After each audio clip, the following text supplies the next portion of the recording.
Hi everyone, welcome to my channel. ಇವತ್ತು ನಾನು ನಿಮ್ಮ ಹತ್ರ ಶಂಡ್ಗಿ ರೆಸಿಪಿ ಶೇರ್ ಮಾಡ್ಕೋತಾ ಇದ್ದೀನಿ. ಇದು ಅಕ್ಕಿ ಶಂಡ್ಗಿ ರೆಸಿಪಿ ಇದೆ.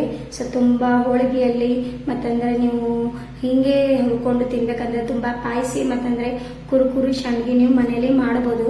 ತುಂಬ ಅಂದ್ರೆ ತುಂಬ ಪಾಯಸಿ ಇರುತ್ತೆ, ತುಂಬ ಚೆನ್ನಾಗಿರುತ್ತೆ. ಸೊ ನಾನು ನಿಮ್ಮ ಹತ್ರ ಈ ಶೇರ್ ಮಾಡ್ಕೋತಾ ಇದ್ದೀನಿ. ಸೊ ನಡೀರಿ ಇವಾಗ ಈ ರೆಸಿಪಿಗೆ ಏನು ಅಗತ್ಯ ಇರುತ್ತೆ ಅದನ್ನ ನಿಮ್ಮ ಹತ್ರ ನಾನು ಹೇಳ್ತೀನಿ. ಅಕ್ಕಿ ಹಿಟ್ಟಿರುತ್ತಲ್ಲ ಫ್ರೆಂಡ್ಸ್, ಒನ್ ಡೇ ನಾವು ಅದಕ್ಕೆ ನೆನೆಕ್ಕೆ ಇಡಬೇಕು. ಮರ್ದಿನ ಏನಿದೆ ರಾತ್ರಿ ಅದಕ್ಕೆ ಚೆನ್ನಾಗಿ ಹರ್ಕೊಂಡು ಆ ಹಿಟ್ಟು ನೆನೆದಿರಬೇಕು. ಸೊ ತಂಗಿ ಕಾಲ್ ಮಾಡ್ತಾ ಇದ್ದಾಳೆ, ಏನ್ ಮಾಡ್ತಾ ಇದ್ದೀರಂತ. ಇವಾಗ ಅಕ್ಕಿ ಹೈದರಾಬಾದ್ ಇದ್ದಾಳೆ, ಇವಾಗ ನನ್ನ ಜೊತೆ ಇಲ್ಲ, ಹೋಗಿದ್ದಾಳೆ. ಸೊ ಅದಕ್ಕಾಗಿ ನಾವು ಇವತ್ತು ಈ ತರ ಶಂಡ್ಗಿ ರೆಸಿಪಿ ಶೇರ್ ಮಾಡ್ಕೋತಾ ಇದ್ದೀವಿ. ಇದಕ್ಕೆ ಹತ್ತ ಸಾಮಗ್ರಿ ಏನಂತ ನಾನು ನಿಮ್ಗೆ ಹೇಳ್ತೀನಿ. ಇವಾಗ ಅಕ್ಕಿ ಹಿಟ್ಟಿದ್ದು ನಾನು ಆಲ್ರೆಡಿ ಕ್ಲಿಯರ್ ಮಾಡ್ಕೊಂಡಿನಿ, ಅದು ನಾನು ನಿಮ್ಮ ಹತ್ರ ಶೇರ್ ಮಾಡ್ಕೊಳಕ್ ಆಗಿಲ್ಲ, ಯಾಕಂದ್ರೆ ಡೈರೆಕ್ಟ್ ಹಿಟ್ಟೇ ತೋರಿಸ್ತಾ ಇದ್ದೀನಿ. ಸೊ ಅದಕ್ಕಾಗಿ ಮುಂಚೆನೆ ನಾನು ನಿಮ್ಮ ಹತ್ರ ಕ್ಲಿಯರ್ ಮಾಡ್ಕೋತಾ ಇದ್ದೀನಿ, ಇದಕ್ಕಾಗಿ ಏನು ಆಗುತ್ತೆ.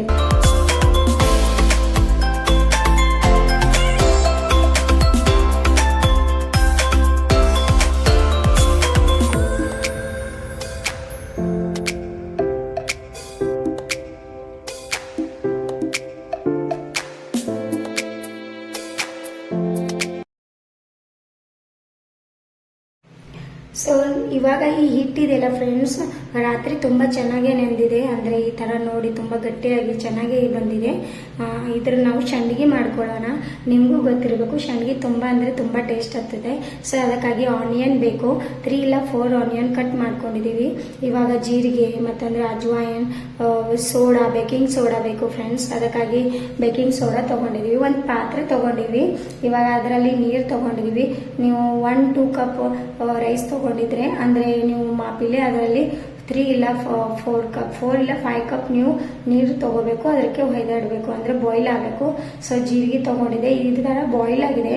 ಇವಾಗ ಮಿಕ್ಸರ್ ಏನಿದೆಯಲ್ಲ ನಾನು ಈ ನೀರಲ್ಲಿ ಬೆರೆಸ್ತಾ ಇದ್ದೀನಿ. ಚೆನ್ನಾಗಿ ಒಂದು ಕೈಯಲ್ಲಿ ನಾವು ಚಮಚಲೆ ಚೆನ್ನಾಗಿ ಮಿಕ್ಸ್ ಮಾಡ್ಕೋಬೇಕು, ಇಲ್ಲಾಂದ್ರೆ ಗಂಟು ಆಗುತ್ತೆ. ಈ ತರ ಚೆನ್ನಾಗಿ ನಾವು ಮಿಕ್ಸ್ ಮಾಡ್ಕೋತ ಇರಬೇಕು. ಗ್ಯಾಸ್ ಏನಿದೆ ಅಲ್ಲ ಫ್ರೆಂಡ್ಸ್, ಅದು ನಾರ್ಮಲ್ ಮೀಡಿಯಂ ಫ್ಲೇಮ್ನಲ್ಲಿ ಇರಬೇಕು, ಇಲ್ಲಾಂದ್ರೆ ಬೇಗ ಗಂಟಾಗೋದು ಚಾನ್ಸಸ್ ಇರುತ್ತೆ.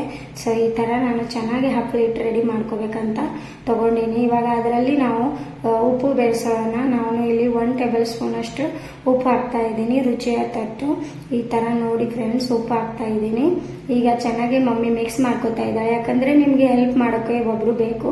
ನೀವು ಒಬ್ಬರೇ ಮಾಡ್ತೀರಾ ಅಂದ್ರೆ ತುಂಬಾ ಕಷ್ಟ ಆಗುತ್ತೆ. ಇವಾಗ ಇದು ಅಜ್ವಾಯಿನ್ ಇದೆ ಫ್ರೆಂಡ್ಸ್, ಇದು ಅಜ್ವಾಯಿನ್ ಕೂಡ ಚೆನ್ನಾಗಿ ತಿಕ್ಕಿ ಹಾಕೊಂಡಿದ್ದೀನಿ ನೋಡಿ. ಈ ತರ ಅಜ್ವಾಯಿನ್ ಕೂಡ ಚೆನ್ನಾಗಿ ತಿಕ್ಕಿ ಹಾಕೊಂಡಿದ್ದೀನಿ. ಇವಾಗ ಜೀರಿಗೆ ಹಾಕೋತಾ ಇದ್ದೀನಿ ನೋಡಿ. ಈ ತರ ಜೀರಿಗೆ ಹಾಕೋತಾ ಇದ್ದೀನಿ, ಅಜ್ವಾಯಿನ್ ಜೀರಿಗೆ 2 ಕೂಡ ಹಾಕೊಂಡಿದ್ದೀನಿ. ಇವಾಗ ಮಸಾಲೆ ಖಾರ ಇರುತ್ತಲ್ಲ ಮನೆಯಲ್ಲಿ, ಪುಡಿ ಖಾರ ಅಂತಾರೆ. ಇದು ನೀವು ನಿಮ್ಮ ರುಚಿಯ ಕಟ್ಟು, ಅಂದ್ರೆ ನಿಮಗೆ ಎಷ್ಟು ಪಾಯಸಿ ಬೇಕು ಅಷ್ಟು ನೀವು ಇದರಲ್ಲಿ ಹಾಕಬೇಕು. ನಾನು 2 ಟೇಬಲ್ ಸ್ಪೂನ್ ಅಷ್ಟು ಸ್ಪೈಸಿ ಹಾಕಿದ್ದೀನಿ. ಲಾಸ್ಟ್ ಏನಿದೆಯಲ್ಲ ಅದು ಸೋಡಾ ಇದೆ, ಬೇಕಿಂಗ್ ಸೋಡಾ ಹಾಕ್ತಾ ಇದ್ದೀನಿ. ಅಂದ್ರೆ ಹಪ್ಪಳ ಇದೆಯಲ್ಲ ಅದು ಚೆನ್ನಾಗಿ ಅಂದ್ರೆ ಕರಿಯುವಾಗ ಚೆನ್ನಾಗಿ ಉಬ್ಬುತ್ತೆ, ಅಂದ್ರೆ ತುಂಬಾ ಚೆನ್ನಾಗಿ ಆಗುತ್ತೆ. ಅದಕ್ಕಾಗಿ ಸೋಡಾ ಹಾಕ್ತಾರೆ. ಈ ಹಪ್ಪಳ ಇದೆಯಲ್ಲ ಫ್ರೆಂಡ್ಸ್, ಇದು ವರ್ಷ ಪೂರ್ತಿ ಬರುತ್ತೆ. ಮನೆಯಲ್ಲಿ ಹಬ್ಬದಲ್ಲಿ ನಾವು ಹೋಳಿಗೆ ಮಾಡ್ತೀವಿ, ಇಲ್ಲ ಅಂದ್ರೆ ರೈಸ್ ಮಾಡ್ತಾ ಇದೀವಿ, ಇಲ್ಲ ಅಂದ್ರೆ ಸುಮ್ಮನೆ ಹಂಗೆ ಏನು ತಿನ್ಬೇಕು ಅಂದ್ರೆ ಈ ತರ ಹಪ್ಪಳ ಹುರ್ಕೊಂಡು ತಿಂದ್ರೆ ತುಂಬಾ ಟೇಸ್ಟಿ ಆಗಿರುತ್ತೆ.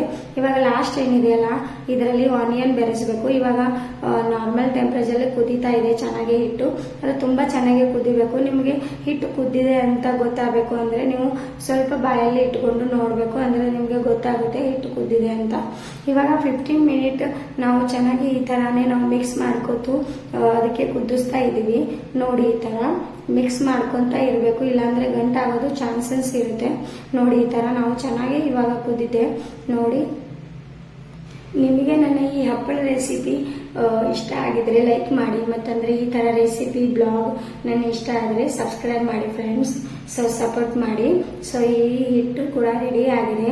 ಇದಕ್ಕೆ ನಾವು ಬಿಸಿಲಲ್ಲಿ ಅಂದರೆ ನಿಮ್ಮ ಟೆರೀಸ್ ಮೇಲ್ಗಡೆ ಹೋಗಿ ಚೆನ್ನಾಗಿ ಇದಕ್ಕೆ ಸಂಡಿಗೆಯನ್ನು ಹಾಕಬೇಕು. ಸೊ ಈ ತರ ಮಮ್ಮಿ ಚೆನ್ನಾಗಿ ಮಿಕ್ಸ್ ಮಾಡ್ಕೋತಾ ಇದ್ದಾರೆ ನೋಡಿ. ಒಂದ್ ವೇಳೆ ನಿಮ್ಗೆ ಇನ್ನ ಹಿಟ್ಟು ಕುದ್ದಿಲ್ಲ ಮತ್ತಂದ್ರೆ ನೀರಿಲ್ಲ ಅಂದ್ರೆ ನೀವು ಭಯ ಪಡಬೇಡಿ ಫ್ರೆಂಡ್ಸ್. ನೀವು ಒಂದ್ ಪಾತ್ರೆಯಲ್ಲಿ ಅಂದ್ರೆ ನೀರ್ ಬಾಯ್ಲ್ ಮಾಡ್ಕೋಬೇಕು, ಅಂದ್ರೆ ವಾಟರ್ ಬಾಯ್ಲ್ ಮಾಡ್ಕೊಂಡು ನಿಮ್ಗೆ ಮತ್ತೆ ಮೇಲ್ಗಡೆ ನೀರು ಹಾಕೋಬಹುದು. ಅಂದ್ರೆ ಹಿಟ್ಟು ಕುದ್ದಿಲ್ಲ ಅಂದ್ರೆ ನೀವು ಮೇಗೆ ಬಿಸಿ ನೀರು ಅಂದ್ರೆ ಬಾಯ್ಲ್ ಆಗಿ ನೀರು ಹಾಕ್ಬೋದು. ಈ ತರ ಚೆನ್ನಾಗಿ ಮಿಕ್ಸ್ ಮಾಡ್ಕೋಬೇಕು. ನೀರು ಹೆಚ್ಚ ಕಮ್ಮ ಆದ್ರೂ ನಡೆಯುತ್ತೆ ಫ್ರೆಂಡ್ಸ್. ಅಂದ್ರೆ ಹಿಟ್ಟು ಚೆನ್ನಾಗಿ ಕುದ್ದಿರ್ಬೇಕು, ಇದು ಇಂಪಾರ್ಟೆಂಟ್ ಇರುತ್ತೆ. ಈ ತರ ಮಮ್ಮಿ ಚೆನ್ನಾಗಿ ಮುಗಿಸ್ತಾ ಇದ್ದಾರೆ. ಇನ್ನೊಂದು ಲಾಸ್ಟ್ ಆಪ್ಷನ್ ಏನಿದೆ ಅಂದ್ರೆ ಈ ಹಪ್ಪಳದಲ್ಲಿ ನೀವು ಎಳ್ಳು ಹಾಕೋಬೇಕು. ಎಳ್ಳು ಹಾಕೊಂಡ್ರೆ ತುಂಬಾ ಚೆನ್ನಾಗಿ ಟೇಸ್ಟಿ ಇರುತ್ತೆ. ಇದು ಆಪ್ಷನಲ್ ಇದೆ ಫ್ರೆಂಡ್ಸ್. ನಿಮ್ಮ ಹತ್ರ ಮನೆಯಲ್ಲಿ ಎಳ್ಳಿದೆ ಎಳ್ಳು ಕೂಡ ಹಾಕೋಬೇಕು. ನಾನಿಲ್ಲಿ ಲಾಸ್ಟ್ ತೋರಿಸ್ತಾ ಇದ್ದೀನಿ ಎಳ್ಳು ಹಾಕೋದು. ಅಂದ್ರೆ ಇವಾಗ ಆಲ್ಮೋಸ್ಟ್ ಹಿಟ್ಟು ಕುದ್ದಿದೆ, ಅವಾಗ ಮಮ್ಮಿ ಇಲ್ಲಿ ಎಳ್ಳು ಹಾಕ್ತಾ ಇದ್ದಾರೆ. ಸೊ ಈ ತರ ನೀವು ಕೂಡ ಬಿಳಿ ಎಳ್ಳು ಇರುತ್ತಲ್ಲ ಫ್ರೆಂಡ್ಸ್, ವೈಟ್ ಎಳ್ಳು, ಈ ತರ ಎಳ್ಳು ಹಾಕೋಬೇಕು. ನೋಡಿ ಹಿಟ್ಟು ಕುದ್ದಿದೆ ಇಲ್ಲ ಅಂತ ಒಂದ್ಸಲ ಅವರು ಟೇಸ್ಟ್ ಮಾಡ್ತಾ ಇದ್ದಾರೆ. ಯಾಕಂದ್ರೆ ಮೇಗೆ ಎಳ್ಳು ಹಾಕೊಂಡ್ರೆ ಜಾಸ್ತಿ ಕುದಿಯೋಕೆ ಇಡೋದಿಲ್ಲ, ಅದಕ್ಕಾಗಿ. ಇವಾಗ ಹಿಟ್ಟಲ್ಲಿ ಸ್ವಲ್ಪ ನೀರಿದೆ, ಅಂದ್ರೆ ಇನ್ನೂ ಸ್ವಲ್ಪ ನೀರತ್ತ ಇದೆ, ಅದಕ್ಕಾಗಿ ಇವಾಗ ಎಳ್ಳು ಹಾಕ್ತಾ ಇದ್ದಾರೆ ಅಮ್ಮ. ಚೆನ್ನಾಗಿ ಈ ತರ ಇದು ಅಟ್ಲೀಸ್ಟ್ ಒಂದು ಸಣ್ಣ ವಾಟೆಯಷ್ಟು ಎಳ್ಳಿದೆ. ಸೊ ನೀವು ನಿಮ್ಮ ಹತ್ರ ಎಳ್ಳಿದೆ ಆಪ್ಷನ್ ಇದೆ, ಹಾಕ್ಬೇಕಂತ ಹಾಕ್ಬೋದು. ಯಾಕಂದ್ರೆ ತುಂಬಾ ಕ್ರಿಸ್ಪಿ ಅಂದ್ರೆ ಟೇಸ್ಟಿ ಆಗುತ್ತೆ ಎಳ್ಳು ಹಾಕಿದ್ರೆ. ಇವಾಗ ನೋಡಿ, ಇವಾಗ ಏನಿದೆಯಲ್ಲ ಎಳ್ಳು ಹಾಕೊಂಡಿದೀವಲ್ಲ, ಇವಾಗ ಇನ್ನೊಂದ್ಸಲ ನಾವು ಈ ತರ ಸ್ಪೂನ್ ತಗೊಂಡು ಚೆನ್ನಾಗಿ ಮಿಕ್ಸ್ ಮಾಡ್ಕೋಬೇಕು ಫ್ರೆಂಡ್ಸ್. ಅಂದರೆ ತುಂಬಾ ಚೆನ್ನಾಗಿ ಸಂಡಿಗೆ ಆಗುತ್ತೆ. ಸೊ ಆಲ್ಮೋಸ್ಟ್ ಎಲ್ಲ ರೆಡಿ ಆಗಿದೆ.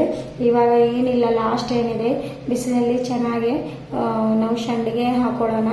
ಚೆನ್ನಾಗಿ ಈ ತರ ನೋಡಿ, ಹಿಟ್ಟು ತುಂಬಾ ರೆಡಿ ಆಗಿದೆ, ಕುದ್ದಿದೆ ಕೂಡ ನೋಡಿ. ಈ ತರ ನೀವು ಒಂದು ಪ್ಲಾಸ್ಟಿಕ್ ತಾಡಪತ್ರಿ ಇರುತ್ತಲ್ಲ ಫ್ರೆಂಡ್ಸ್, ಅಂದ್ರೆ ಒಂದು ಪ್ಲಾಸ್ಟಿಕ್ ರ್ಯಾಪರ್ ಹತ್ರ ಇರುತ್ತೆ, ತುಂಬಾ ಸುಡ ಹಿಟ್ಟು ಹಾಕಬಾರ್ದು ಫ್ರೆಂಡ್ಸ್. ಸೊ ನಾರ್ಮಲ್ ಬೆಚ್ಚಗಿರ್ಬೇಕು, ಅವಾಗ ಈ ತರ ನೀವು ಸಂಡಿಗೆ ಹಾಕೋಬೇಕು.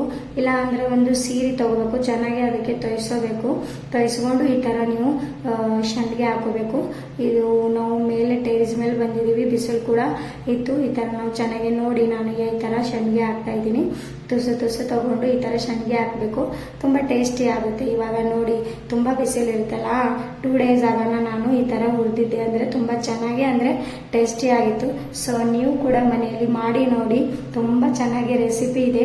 ನಾನು ಇಷ್ಟ ಆದ್ರೆ ಈ ತರ ನಿಮ್ಗೆ ರೆಸಿಪಿ ಕೂಡ ತರ್ತೀನಿ. So thank you, bye.